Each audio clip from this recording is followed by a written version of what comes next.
I'm Chelsea. And I'm Steve. And we have a great show for you today. We have pizza in the studio, we have t-shirts, and special someone else.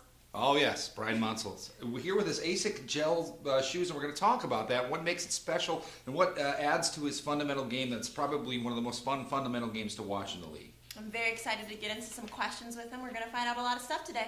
Some newsbreakers as well. We're going to be talking, well, not live. I had a conversation yesterday. I was on the teleconference with Nuggets GM and the rest of the guys with the Nuggets franchise in the rec league. A lot of stuff, some big breaking news, some people off the team, some people on the team. And we're going to do a little tribute to Jared Wells at the end as well. So stick with us. I think it's time to head outside. All right, let's get into it. All right, guys, we're out here on the patio with Brian Munsell. Chelsea and I are going to, have Brian as a guest the rest of the show, which is a real privilege. So, Brian, welcome to the show. Thank you very much for having me. Absolutely. I know, Chelsea, you've got a lot of questions up for Brian, but last week you guys had a tough loss to the Crew.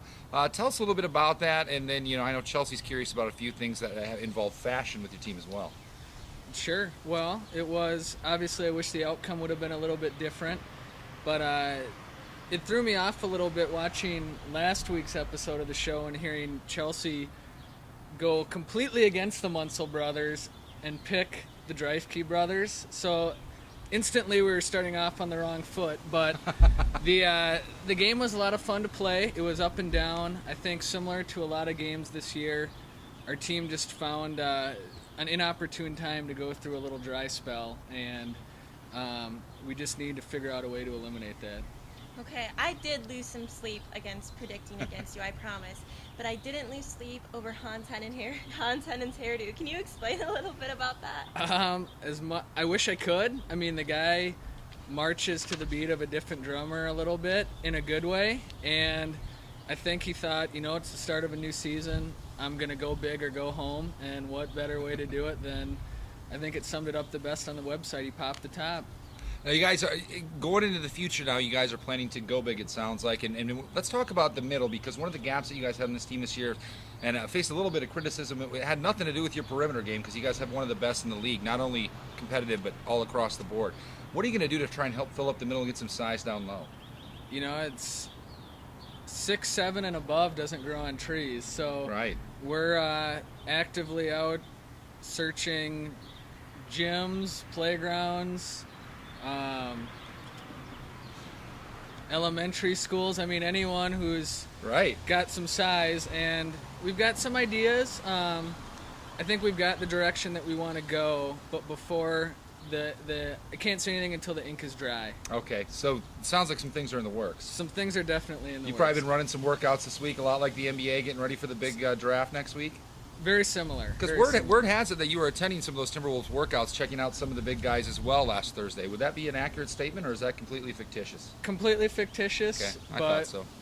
But we're running some guys through the gauntlet. Okay, I'll tell you that much. I tell you what, Kevin McHale, I think he can probably still play. God knows he could do a new job. I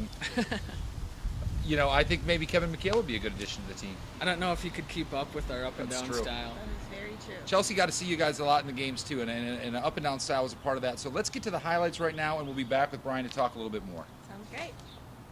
The highly anticipated round 2 matchup between the number 1 seeded and highly favored Timber Puppies versus the dangerous yet unpredictable Hawks.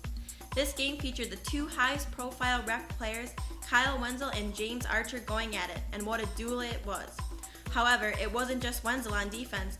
Every member of the T-Pups were aware of where Archer was all game. Archer faced double teams, even triple teams throughout the game. It was evident from the get-go that the T-Pup strategy was to get the ball out of his hands. With Archer stifled much of the game, his teammates had to step up, and step up they did.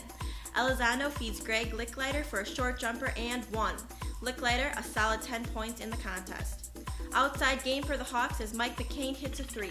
He had 3 buckets the entire game, all coming from behind the arc. You knew the big guns were coming. Ball with his trademark go to his left and short pull-up jumper good for 2. T-Pups down by 3. The Batman to Ball's Robin connects from deep. Monster game for him, more on him later. Wenzel working hard, cross-court pass to Ball, who cuts so fast, almost jukes himself to the floor. Regains his balance and finds a way to finish. What a move. Deficit only 1 now. T-Pups D still frustrating Archer, who can't get anything going. Turns it over, that leads to Wenzel's runout. T-Pups finally on top by 1.